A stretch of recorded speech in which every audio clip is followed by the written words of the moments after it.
অনেক গরম পড়ছে। এই গরমে যদি দুপুরবেলায় ঠিক 1 গ্লাস কাঁচা আমের টক মিষ্টি স্বাদের শরবত খাওয়া যায় তাহলে কিন্তু একদম ভিতর থেকে একটা ঠান্ডা অনুভব করবেন এবং শান্তি পাবেন। আসসালামু আলাইকুম, কেমন আছেন সবাই? আজকে আপনাদের সাথে শেয়ার করছি গরমের শান্তি ঠান্ডা ঠান্ডা কাঁচা আমের টক মিষ্টি শরবত। একদম সহজ করে তৈরি করে দেখাবো।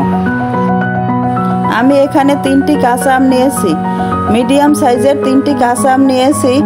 এই আম 3টিতে প্রায় 3 গ্লাসের মতো শরবত হবে। আমি এখন আমগুলো খোসা ছাড়িয়ে নিচ্ছি। খোসা ছাড়ানোর পর আমগুলো এখন টুকরো করে ধুয়ে নিচ্ছি।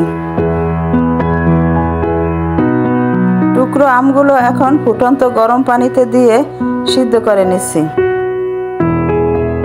5 মিনিটের মতো সিদ্ধ করার পর আমগুলো এখন ছেঁকে নিচ্ছি। সিদ্ধ আমের পানি ঝরিয়ে এখন ব্লেন্ডারে দিয়ে দিচ্ছি। এখন দিচ্ছি পরিমাণ মতো লবণ, আর দিচ্ছি বিট লবণ, প্রায় 3 চামচের মতো চিনি, আর দিচ্ছি জিরার গুঁড়া, আর দিচ্ছি ধনিয়া পাতা অবশ্যই দেবেন, এতে করে কালারটা খুব ভালো থাকবে আর সুন্দর একটা ফ্লেভার আসবে। আর দিচ্ছি আরও স্বাদ বাড়ানোর জন্য পুদিনা পাতা, কাঁচামরিচ দিলাম একটা। আর এখন ঠান্ডা পানি দিচ্ছি অল্প পরিমাণে। একটু ব্লেন্ডার করার পরে আবার পরিমাণ বুঝে পানি দিয়ে দেব। ব্লেন্ডার করার পর এখন এরকমটা হয়েছে।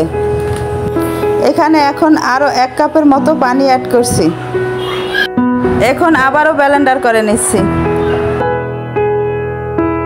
ব্লেন্ডার করার পরে এখন তৈরি হয়ে গেল টক মিষ্টি কাঁচা আমের শরবত। এখন বরফের টুকরা দিয়ে পরিবেশন করে নিচ্ছি।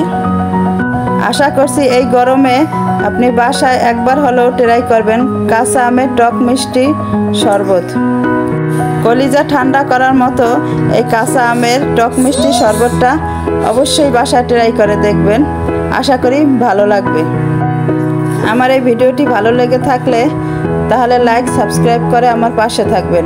আর অলরেডি যারা এই কাজটি করেছেন তাদেরকে অসংখ্য ধন্যবাদ। সবার সুস্বাস্থ্য কামনা করে এখানেই শেষ করছি। আসসালামু আলাইকুম।